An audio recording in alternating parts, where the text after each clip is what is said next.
언해부티입니다. 저는 지금으로부터 3개월 전 강남역 부근 반지하를 계약했습니다. 보증금은 1,000만 원이었고요. 월세는 80만 원. 관리비는 5만 원이었습니다. 이 공간을 빌려서 제가 예쁘게 꾸미고 고칠 거 고치고 해서 에어비앤비로 완성을 시켰는데요. 얼마 전 제가 9개월간의 장박 손님을 이 공간에서 받았습니다. 재밌는 건 제가 집주인이 아닌데도 불구하고 9개월간의 장박 손님을 받아냈다는 게 재밌죠? 제가 이 시점에 이걸 말씀드리는 이유가 바로 계약금을 받았기 때문입니다. 해외 계좌로 송금을 받았어요. 원래 계약금이 100만 원인데 수수료 좀 떼져서 98만 8,485원이 입금이 됐습니다. 그러니까 내가 계약금을 받았기 때문에 확실히 계약이 어느 정도 이제 진행될 확률이 높겠죠. 그래서 이 얘기를 말씀드려보면 좋겠다 해서 영상을 찍어보고요. 그렇다면 9개월간의 장박 손님을 어떻게 받을 수 있었는지, 그리고 수익 구조는 또 어떻게 되는지, 이런 이야기를 이번 시간에 말씀드려보면 좋을 것 같아서 이야기를 해보도록 할게요. 그리고 끝으로 저는 이 9개월간의 장박 손님이 들어오잖아요. 그럼 입실하는 그 즉시 에어비앤비 계정을 삭제할 계획입니다. 제가 왜 이렇게 힘들게 고치고 리모델링 할 거 하고 힘들게 완성시킨 이 집을 왜 에어비앤비 계정에서 삭제를 하려고 하는지까지도 말씀드려 보도록 할 테니까 영상 끝까지 봐주시면 감사하겠습니다. 우선 예약을 주신 게스트분 같은 경우에는요, 말레이시아 의사분이었어요. 한국 분당 서울대병원에서 9개월간의 연수가 필요하다고 연락을 주셨습니다. 그래서 본인 포함 이제 남편 그리고 딸까지 해서 세 가족이 지낼 공간을 찾던 와중에 저희 숙소를 발견했고 저에게 연락을 주셨다고 하셨습니다. 사실 저도 처음에는 반신반의했습니다. 오픈한 지 얼마 되지도 않은 숙소인데 갑자기 다짜고짜 9개월 예약을 한다고 하니까 솔직히 반신반의했던 것 같아요. 더군다나 이런 식으로 접근을 해서 이제 사기를 치는 그런 케이스들도 많이 접해봤기 때문에 이것도 비슷한 거 아닐까라는 생각이 어느 정도 강하게 있었어요. 근데 그럼에도 불구하고 제가 적극적으로 대응을 했던 이유가 진짜 혹시라도 사기다 이런 거면 이 과정까지도 제가 잘 담아서 영상으로 공유드리면 나름 인사이트 있는 영상을 만들 수 있겠구나 라는 생각을 해서 컨텐츠로 찍어도 좋겠다라는 생각으로 응대를 했는데, 이게 얘기를 하다 보니까 되게 디테일한 거예요. 되게 세세하게 묻고 관리비는 얼마가 나오고 자기가 일하는 말레이시아 병원 측에서 확인서를 받아야 되는데 서명을 해줄 수 있는지 이런 것들을 굉장히 구체적으로 요청을 하더라고요. 만약에 진짜 끝까지 가다가 사기라면 진짜 이거는 충분히 속을 수도 있겠다라는 생각이 들 정도로 되게 디테일했는데요. 근데 얘기를 하다 보니까 진짜 아니야 라는 생각이 들던 찰나에 결정적으로 제가 이거 사기 아니고 진짜구나 라고 이제 확신을 가질 수 있었던 게, 계약금 100만 원을 걸고 사기를 치는 경우는 사실 없잖아요. 근데 제가 깔끔하게 계약금을 이미 받아버렸기 때문에 진짜라고 판단이 된 거고, 현실점에서는 사기가 전혀 아니라 이제 진짜인 게, 제가 대화를 꾸준하게 이제 잘 하고 있고 이것저것 안내 드리는 게 굉장히 많아서 사기는 아니라는 결론이 났습니다. 이 게스트분과 이야기를 나눠보니까 저희 숙소가 니즈에 나름 적합했던 게, 호텔에서 지내기에는 다소 금액이 부담스럽고 오피스텔과 같은 곳에서 지내기에는 최소 단위가 이제 적어도 1년이잖아요. 1년, 2년 단위로 계약이 진행되는데 9개월간의 계약을 진행하기가 쉽지 않을 뿐더러 보증금 자체가 높죠. 적어도 1,000만 원, 2,000만 원은 하니까. 이런 상황 속에서 제가 오픈한 숙소가 딱 맞아 떨어졌던 거죠. 자, 이제 생각을 해봐야죠. 너 집주인도 아닌데 이 공간 이렇게 단기 임대로 해서 돈이 돼? 그렇게 해서 수익이 돼? 라고 이제 생각을 하실 수가 있겠죠. 그럼 이 계약을 통한 저희 수익 구조는 어떻게 될까요? 계산을 그냥 산술적으로 심플하게 일단 해보면요, 월세가 80만 원이죠. 그리고 관리비가 5만 원입니다. 그리고 각종 수도세라던가 전기세, 가스요금 이런 것들이 한 달에 보수적으로 한 15만 원 정도 나오는 것 같아요. 그럼 정리를 해보면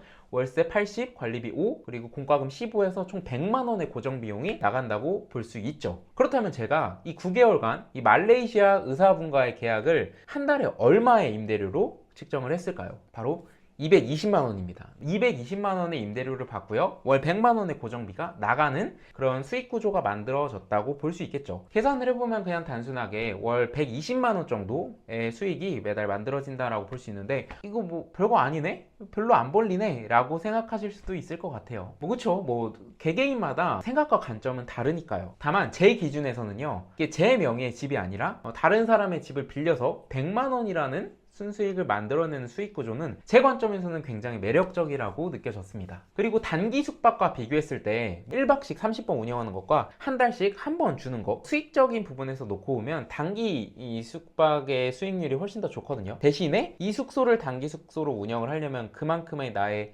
시간적인 인풋과 아니면 CS 응대라던가 아니면 체크인 준비라던가 이런 소요되는 에너지가 훨씬 더 크죠. 대신에 이제 장기간 투숙객을 맞이하게 되면요, 수익적인 부분에서는 상대적으로 낮겠지만 제가 실질적으로 들어가는 인풋이 거의 없기 때문에 여기서 오는 효율성이 분명히 있습니다. 저는 이런 것들이 제 기준에서는 굉장히 크게 느껴졌어요. 객관적으로 보면 월세 80만 원짜리 집을 월세 220만 원에 제가 빌려준 건데 금액이 220만 원에 계약을 하는 사람이 있어? 이걸 누가 계약해? 라고 생각하실 수 있는데 그런 사람이 있다는 거예요. 경우에 따라서, 특수한 상황에 따라서 이러한 조건의 집들이 오히려 더 맞는 경우가 있다는 거죠. 지금 외국에 계신 말레이시아 의사 가족 역시 이런 집들이 더 맞는 구조라고 볼 수 있고요. 재밌었던 게 뭐냐면 이 방값을 지불하는 주체는 이 말레이시아 의사 가족이 아니라 이 의사분이 속해져 있는 말레이시아 현지 병원 기관 측에서 납부를 하더라고요. 그래서 그 계약서를 제가 썼거든요. 네, 병원 측에서 납부를 하니까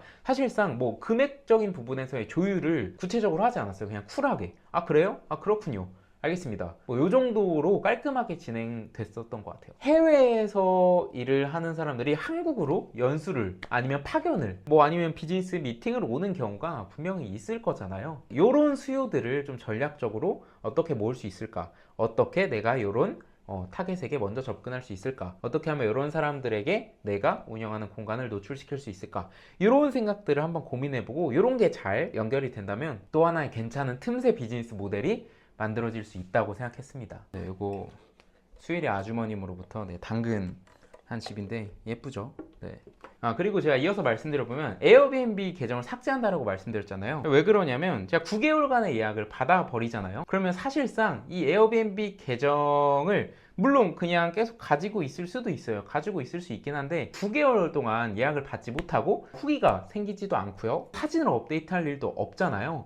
그렇기 때문에 갈수록 이 에어비앤비 시스템에서 활성 지수가 낮아지기 때문에 에어비앤비의 노출률이 갈수록 낮아지고 노출이 된다고 하더라도 예약을 받을 수가 없잖아요. 오히려 가지고 갈수록 지수가 낮아지기 때문에 가지고 갈 이유가 크게 없다라는 판단을 했고요. 그래서 그냥 지워도 되겠다라고 생각했습니다. 다만 지워도 되는 시점이 지금 섣부르게 계약금 들어왔다고 귀찮으니까 지울래 라고 생각하는 게 아니고 게스트분이 입시를 하고 첫 임대료를 내는 순간 그것까지 확인이 되면 저는 더 이상 이 숙소 에어비앤비 계정을 운영하지 않을 계획입니다. 그렇다면 이런 생각을 해볼 수가 있겠죠. 장방 예약 뭐 받은 거 좋아, 받은 거 좋은데 운이 좋아서 받은 거 아니야? 이렇게 또 생각을 하실 수가 있겠죠. 물론 운도 좋았다고 생각합니다. 다만 장박 예약을 유도를 하는 몇 가지 장치들이 있고 그 나름 저만의 전략이 있었어요. 9개월간의 장박 예약뿐만 아니라 이 여기저기서 이제 장박 예약을 많이 받고 있거든요. 이 공간 말고 또 다른 숙소에는 3개월간의 의사분이 비슷한 연수 목적으로 장기간 또 예약을 해주셨고요. 장박 예약을 유도할 수 있는 몇 가지 특징들이 있습니다. 그러니까 지금부터 제가 말씀드리는 건 에어비앤비 숙소를 운영할 때 이렇게 해라가 아니라 장박을 선호하는 사람들은 이런 조건들의 집들을 선호한다. 이렇게 이 기준에서 생각해 주시면 좋을 것 같습니다. 첫 번째는 풀옵션입니다. 아무래도 하루 이틀 있다 갈 게 아니라 한 달, 두 달, 세 달, 길게는 9개월까지 이렇게 장기간 실거주를 하는 게 목적이기 때문에 감성보다는요 실용성, 접근성 이런 것들이 훨씬 더 중요합니다. 그리고 실내에서는 이제 옵션이 얼마나 다양하게 있는지, 가정 가구가 충분하게 있는지. 1박 2박 운영하는 숙소에서는요 사실상 뭐 TV 없어도 되거든요. 진짜 극단적으로 얘기하면 와이파이도 없어도 뭐 괜찮아요. 물론 불편한 거 있지만. 그런데 내가 실거주를 한다라고 하면 TV는 훨씬 더 중요한 필수 요소 축에 가겠죠. 와이파이도 마찬가지로 훨씬 더 중요한 필수 조건으로 들어가겠죠. 그런 의미에서 이런 가정가구, 시설짓기 이런 것들이 얼마만큼 풍성하게 있는지 이런 것들이 장기 투숙객을 유치하는 하나의 또 요소라고 볼 수 있고요. 두 번째는요 접근성입니다. 역세권이라고 하죠. 출퇴근 거리가 될 수도 있고 아니면 내가 한국에 온 목적이 되는 곳일 수도 있고 그곳과의 나의 접근성이 얼마나 가까운지. 기본적으로 역세권이면 좋은 거겠죠. 어디를 가든 이제 교통이 편리해지니까 기본적으로 역과 가까운 거리에 위치할수록 이런 장기 투숙객들의 선호도가 높아진다 라고 또 생각해 볼 수 있습니다. 다음으로는요 에어비앤비에서 설정할 수 있는 장기 투숙객 전용 할인 프로모션 시스템을 이용하는 거예요. 그러니까 하루에 내가 받는 가격이 있잖아요. 내가 설정한 가격이 있잖아요. 그런데 28일 이상 아니면 뭐 2달 이상 아니면 100일 이상 머무는 장기 투숙회가 때는 파격적으로 할인을 해주자는 거예요. 예를 들어서 한 30% 많게는 50%까지 할인을 해주자는 거예요. 이거 50%까지 떼주면 내가 남는 게 있어? 라고 생각할 수도 있는데, 물론 남는 게 상대적으로 적긴 해요. 대신에 내가 체크인 준비를 안 하잖아요. 청소를 안 하잖아요. CS도 상대적으로 덜 하고 고객 응대도 안 해도 되기 때문에 거기서 오는 효율이 분명히 있죠. 그래서 최소한의 어느 정도의 적정 이상의 수익만 나면 저는 파격적으로 할인을 해주는 것도 얼마든지 괜찮은 방법이라고 생각하거든요. 그 기간 동안에 내가 잠시 정신 없었으면 좀 여유를 돌릴 수도 있고, 물론 수익이 만들어지는 그 과정에서 또 여유를 가질 수 있으니까 기분 좋게 또 운영을 할 수가 있다고 생각해요. 그래서 이런 식으로 내가 기간을 설정하고 그 기간 이상 예약을 주신 분한테 최소 30% 이상의 할인율로 설정을 해놓는 거죠. 예를 들어서 1박에 10만 원이다 하는 숙소가 있어요. 1박에 10만 원이면 뭐 그렇게 비싸지 않은데? 괜찮네 라고 생각할 수 있는데, 이게 30박을 머무는 사람에게 보면요, 월세 300만 원짜리 숙소가 되는 거예요. 1박에 10만 원은 그렇게 안 비싼데 월세 300만 원은 굉장히 비싸게 상대적으로 느껴질 수 있잖아요. 그러니까 이 부분에서 어느 정도의 가격 할인율이 적극적으로 들어가지면, 다른 숙소들은 이런 설정을 안 해놓은 숙소가 많거든요. 장기 투숙객 할인을 적용한 숙소는 단기간 기간 설정으로 검색을 했을 때 아무래도 가격 차이가 많이 나기 때문에 훨씬 더 눈에 띕니다. 그래서 이런 부분을 전략적으로 활용하는 것도 굉장히 좋은 방법이라는 점 말씀드립니다. 그리고 제가 또 중요하다고 느낀 게, 뭐 사실 단기도 마찬가지인데요, 리뷰입니다. 무조건 많고 높은 평점 말고요, 진짜 진정성 있고 신뢰감 있는 그런 리뷰들이 많이 쌓여 있을수록 전환율이라고 하죠. 문의를 준 사람이 결제까지 이루어지는 그런 전환율이 훨씬 더 높아요. 그래서 가급적 오픈한 지 얼마 되지 않았을 때는 내가 가격을 낮춰서라도 고객의 만족도를 높이는 게 굉장히 중요하고요.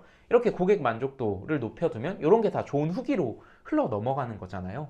그래서 물론 중후반, 운영하는 중간에도 당연히 중요한데, 특히 초반에는 이런 진정성 있고 만족스러운 고객 후기를 빠르게 많이 모으는 게 정말 중요하다. 그리고 이렇게 모은 후기들은 그냥 에어비앤비 숙소 운영에도 당연히 좋지만 장기 투숙객을 유치하는 데도 굉장히 좋은 요소라고 할 수 있습니다. 일단 기본적으로 요 정도예요. 이렇게 약간의 디테일만 설정해주고 세팅을 해주면 해외에서 우리나라로 오는 연수라던가 파견이라던가 아니면은 장기간의 비즈니스 미팅이 있다거나 다양한 이유로 하루 이틀이 아니라 장기간 한국에 오시는 외국인 분들이 생각보다 정말 많아요. 그리고 그런 사람들의 수요를 놓치지 않고 잡는 사람들이 분명히 존재합니다. 저 역시도 지금 말씀드린 이 4가지 방법들을 잘 활용을 해서 9개월간의 장기 투숙객 계약을 성사시킬 수 있었다고 생각합니다. 운도 좋았고, 근데 이런 것들이 100% 운은 아니라고 생각해요. 왜냐면 이런 문의가 한 번만 있었던 게 아니니까 적지 않게 이런 장기 문의가 오거든요. 그래서 이런 것들이 나름의 장치들이 있었기 때문이라고 저는 생각합니다. 이번 시간에는 말레이시아 의사 가족들과 9개월간의 장기 계약이 어떤 식으로 이루어졌는지, 그리고 저희 수익 구조는 어떻게 되는지에 대해서 이야기를 해봤고요. 그리고 왜 제가 에어비앤비를 삭제를 한다고 말씀드렸는지에 대해서까지 이야기를 해봤습니다. 그러면 저는 다음 영상에서 뵙도록 하겠습니다. 원해부터였습니다. 감사합니다.